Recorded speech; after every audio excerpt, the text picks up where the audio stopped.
Uy, ano kinakuriit mo man? Ito kadalo, di kinaisip mo. Ay maan, tadalang sa gobyerno, nagay pakadugang sang duwa katuig. Ayawa na tagani ka eskwela sang 14 katuig, dugangan pagituwa. Maan po ba, iidi lang ran para mo na ran ka natin. We, paano be?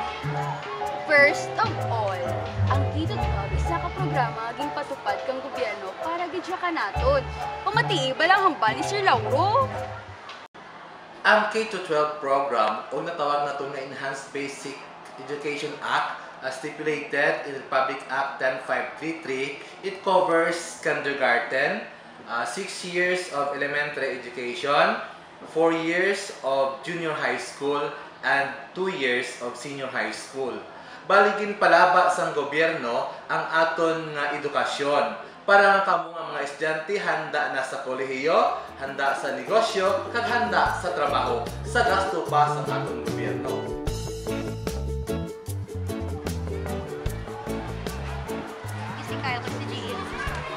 Amo gali karan.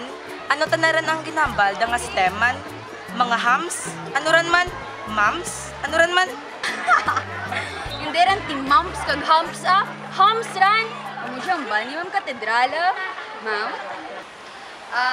There are 4 tracks in our senior high school. We have the academic track, TVL or technology, vocational livelihood track, the arts and design and sports. So, sa academic track natin, ang ato ni-offer sa school, amo ang STEM or Science, Technology, Engineering, and Mathematics. Ang mga those nga inclination nanda is business, accountancy. So, go with the ABM strand. So, accountancy and business and management. And then we have the UMS. Ang UMS, these are those courses sa college ninyo na gusto mag-teacher, psychologist, sociologist. And then we have also the general academic strand. This is the strand sa mga those nga ay pa maka-decide kung diinkit nga area sanda. Ang atong pagid nga offer sa eskwelahan na mo ang TVL track.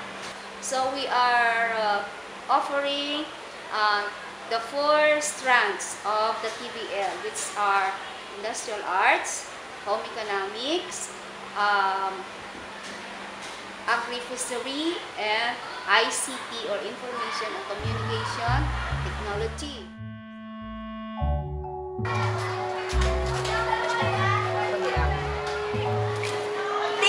Kwarto, taka dya kita maklase ka dya bay? Hindi ka mamukha. Pamatiin siya bala o, sir?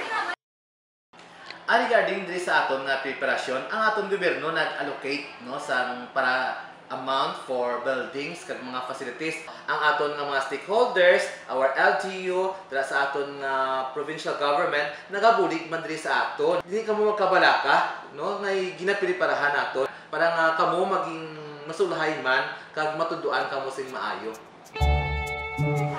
Ano nga kurso bolon ko kadjabay kay duro-duro nga daan ng strands?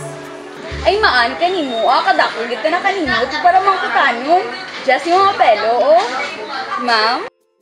With that question, maka-help kami sa students, especially sa grade 10, na nag-guide kami o kung nagatauman gid kami ka-advise sa students na kung diin gid ang andang nga track nga pilian kag kung diin ang andang nga hilig kung diin gid. Dahil naintindihan mo rin. Push! Achieve! Carry! Hindi ka mo magkabalaka sa K-12, panalo ka! Sa K-12